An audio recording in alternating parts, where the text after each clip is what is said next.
같이 보시겠습니다. 사도행전 26장 1절에서 12절까지의 말씀을 함께 봉독하겠습니다.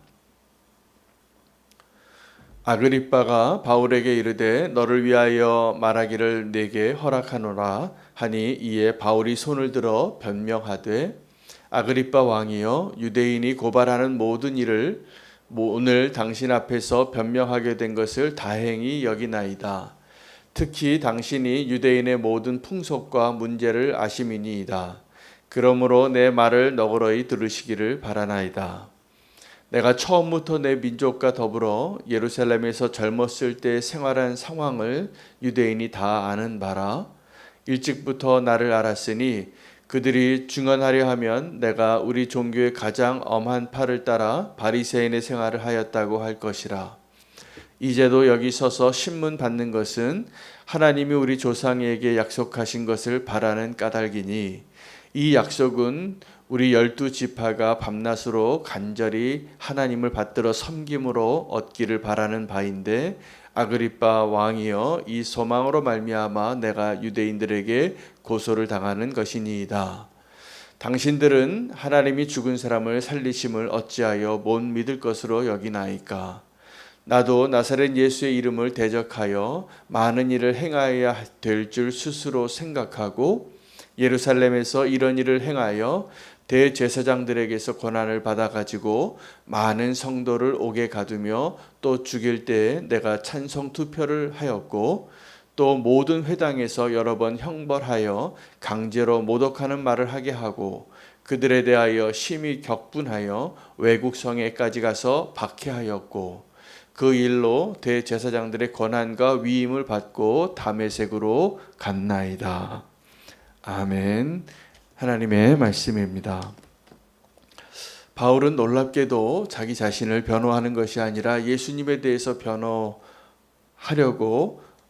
의도할 때마다 다메섹에서 만났던 예수님과의 그 만남을 이야기하고 있습니다. 바울이 예수님을 만나고 또 예수님의 환상을 보고 또 하나님의 인도하심을 따라서 성령님과의 만남들, 그가 특별히 어떠한 체험을 했느냐로 치면 그가 하나님을 만난 최고의 체험은 다메섹에서 만난 예수님은 아니었을 것 같습니다.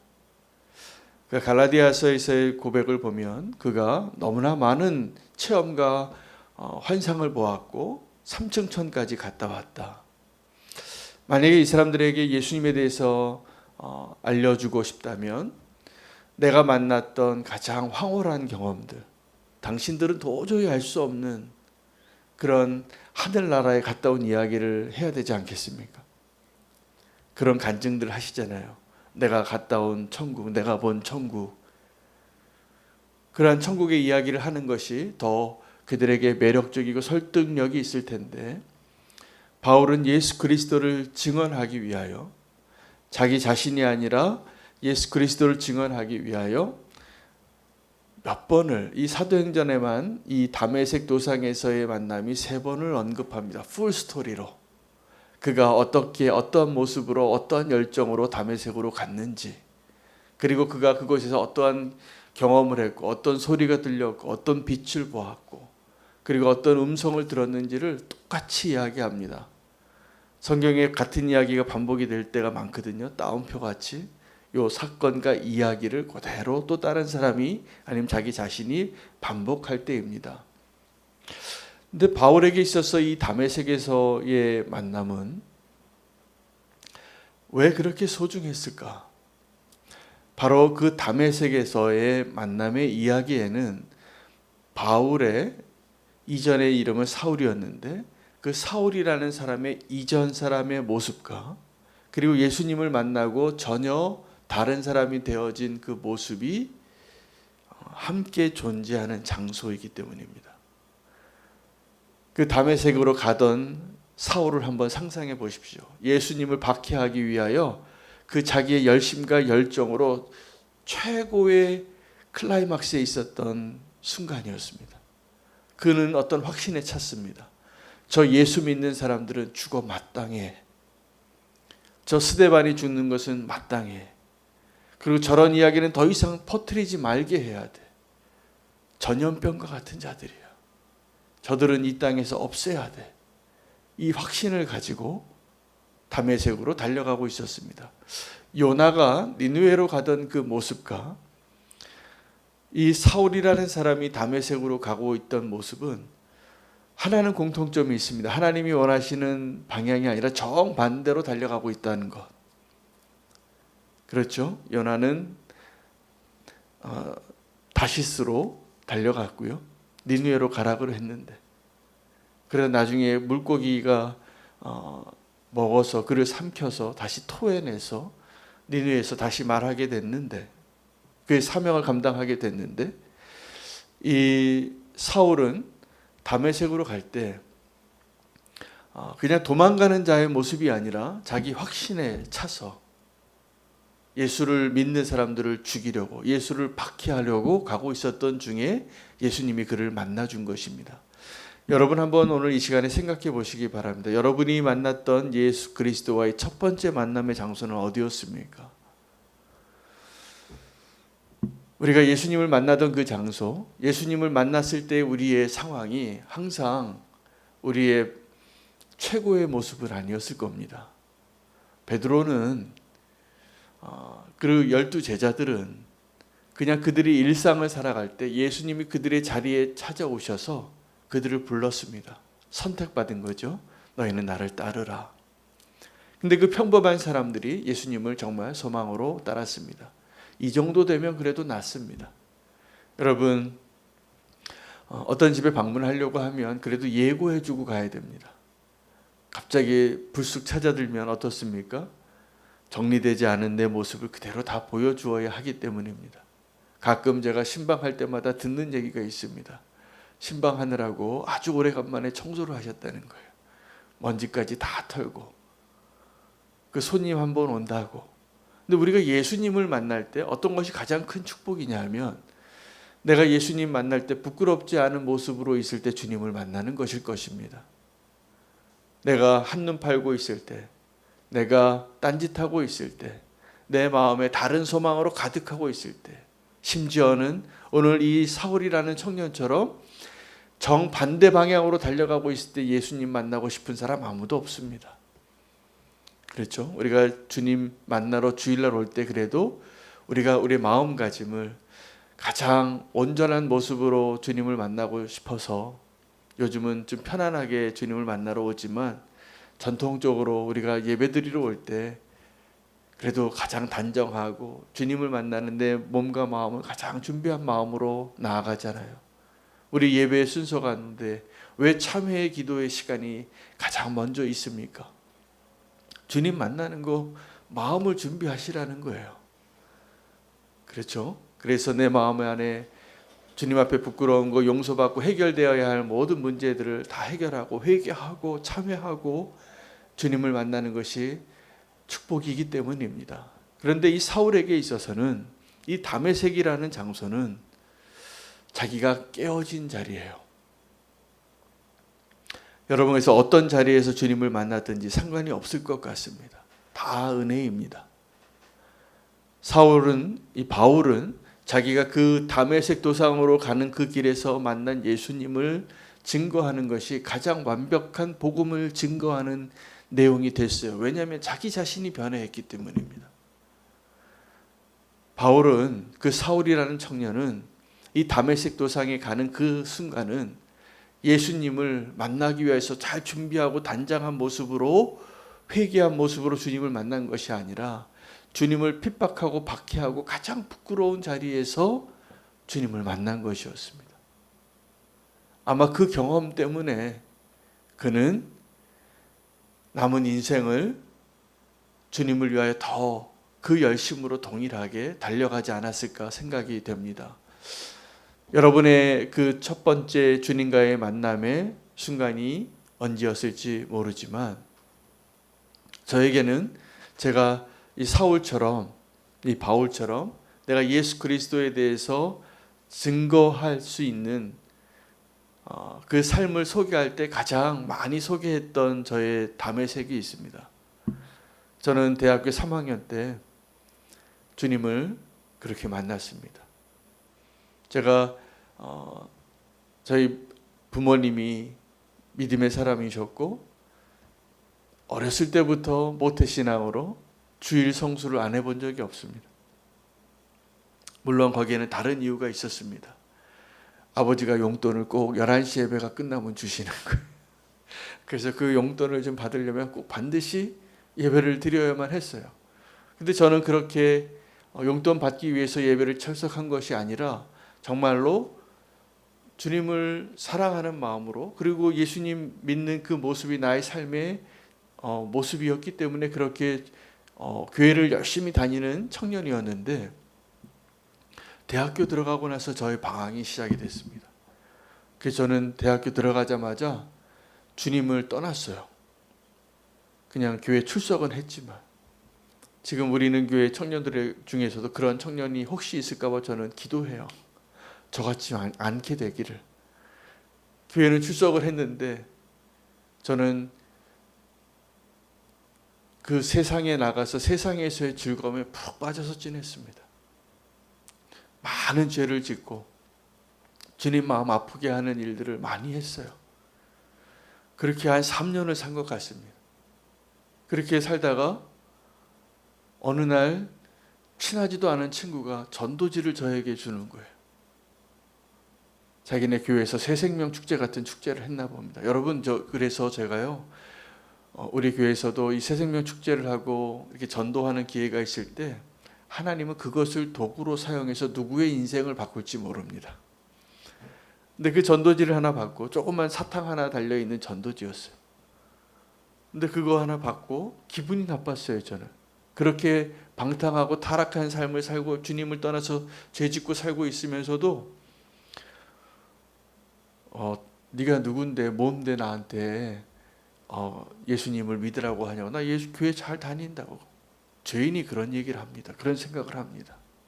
그런데 그 전도지의 내용이 제 마음에 남았어요. 그러다가 어느 날 그게 시작이 돼서 그냥 대학교 캠퍼스를 걷다가 이 담에색 도상의 체험을 제가 했어요. 성령님이 임하시는 거예요. 다른 사람은 아무도 모르는데 주님과의 나와의 만남이 허락이 돼서 그때 제가 무릎 꿇고 통곡을 했습니다. 내가 얼마나 죄인인 걸 다 보여주시는 거예요. 그 뭐 특별한 계기가 없어요. 아마 다메섹 도상에서 예수님을 만났던 사울도 그랬을 것 같아요. 근데 그때의 그 순간은 제 인생의 터닝 포인트였어요.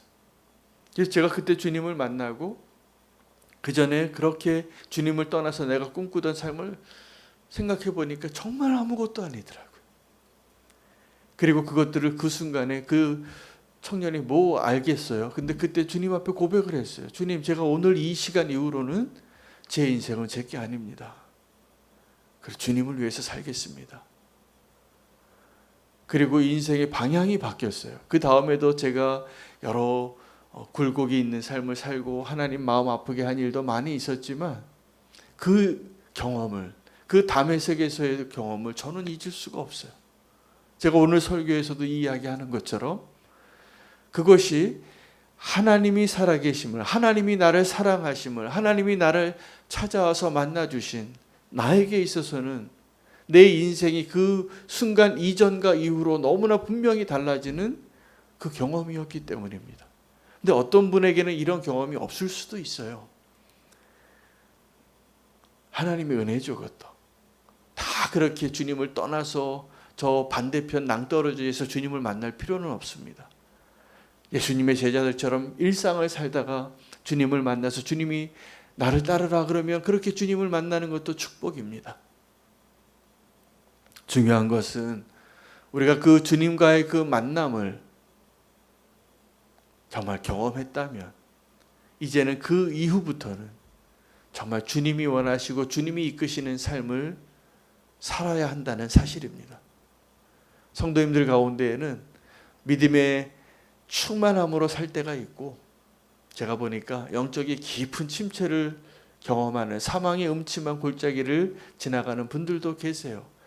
그런데 중요한 것은 주님께서 우리가 어떠한 모습이든지 어떠한 때를 지나든지 우리를 포기하지 아니하시고 사랑하셔서 이끌고 계시고 내 안에 주님이 함께 하심을 알기를 원하신다는 것입니다. 오늘도 그 은혜가 저와 여러분 가운데 있기를 원합니다. 바울이 오늘 그 다메섹 도상에서의 간증을 이야기하면서 아주 중요한 이야기를 하나 합니다.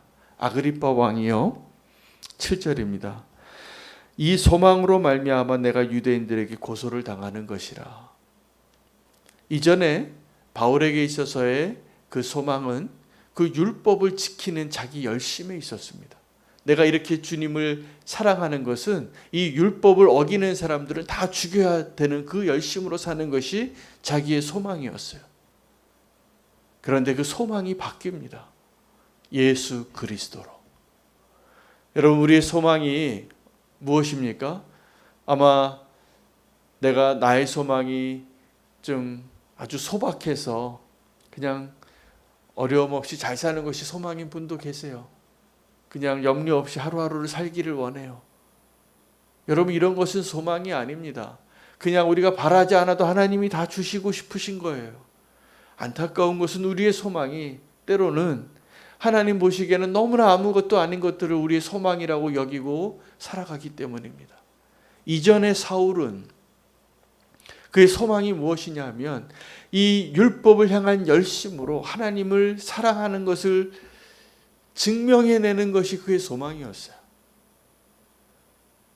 이 바리새파 사람으로 하나님을 아주 열심으로 믿던 한 청년. 근데 그는 그것이 자기의 열심으로 하나님을 섬기는 것이라고 생각했는데 하나님은 사울아, 네가 나를 왜 그렇게 박해하느냐? 왜요? 믿음의 눈이 열리지 않으면 그 예수님을 박해하는 것이 하나님을 사랑하는 것이라고 여겼던 것이죠. 그 다메섹 도상에서 이 사울에게 있어서의 그 경험은 예수님과의 충돌과 예수님과의 그 만남으로 눈이 열려진 거예요. 진짜 소망을 알게 된 것입니다. 그 예수 그리스도를 만난 사울은 예수님 살아계실 때 만난 것도 아니에요. 다른 제자들은 예수님 살아계실 때 만났어요. 예수님과 함께 공생애를 지냈어요. 예수님과 함께 밥을 먹고 함께 잠을 자고 함께 복음을 전하고 함께 병자들을 고치고 함께 그 하나님의 나라를 선포하며 다녔어요. 기뻤죠. 그 예수님과 함께 12명, 13명이 따라가면서 가는 곳마다 박해도 같이 받고 환영도 같이 받고 하나님의 그 기적들을 행하는 그 영광스러운 경험들을 이 사울은 경험해 보지 못했어요. 그러나 그 환상 중에 예수님을 만납니다. 근데 그 만남이 너무나 강렬해서 그의 삶을 다 뒤집어 놓고 그의 방향을 다 바꿔 놓고 예수 그리스도를 전할 때마다 그에게 가장 먼저 고백되어지는 그 순간이 다메섹에서의 만남입니다. 3층 전 갔다 온 경험이 아니에요. 그가 얼마나 많은 기적을 행했습니까? 바울이 예수 그리스도의 이름으로 정말 대단한 경험들을 했는데 수많은 교회들을 세우고 그거 자랑할 수도 있잖아요. 그렇지 않았어요. 근데 그는 정말 복음을 전하기 위해서 그가 전하고 싶었던 가장 고귀한 모먼트는, 가장 소중한 순간은 그 다메섹 도상에서 만난 예수 그리스도입니다. 오늘 우리가 예수님을 만났던 그 다메섹 도상으로 우리가 돌아갈 수 있으면 좋겠습니다. 우리의 그 첫사랑이 회복되기를 원합니다. 만약에 우리의 믿음의 여정이 그 다메섹 도상 이후에 더 주님께로 가까이 갔고 주님을 향하는 믿음의 경주가 더 주님께로 가까이 가는 것을 내가 알고 있다면 축복입니다. 만약에 그렇지 못하면 우리가 다시 다메섹 도상으로 나아가는 은혜를 입기를 원합니다. 그곳에서 만났던 예수 그리스도 우리가 다시 만나고 다시 하나님의 은혜를 전하고 더 누릴 수 있는 바울이 되시기를 축복합니다. 우리는 오늘 이 시간에 주님 우리를 만나기 위하여 허락하신 다메섹을 소망하며 나아가기를 원합니다. 이제 이전의 삶으로 돌아갈 수 없습니다. 우리에게 진정한 소망이 있기 때문입니다. 그 소망을 붙잡고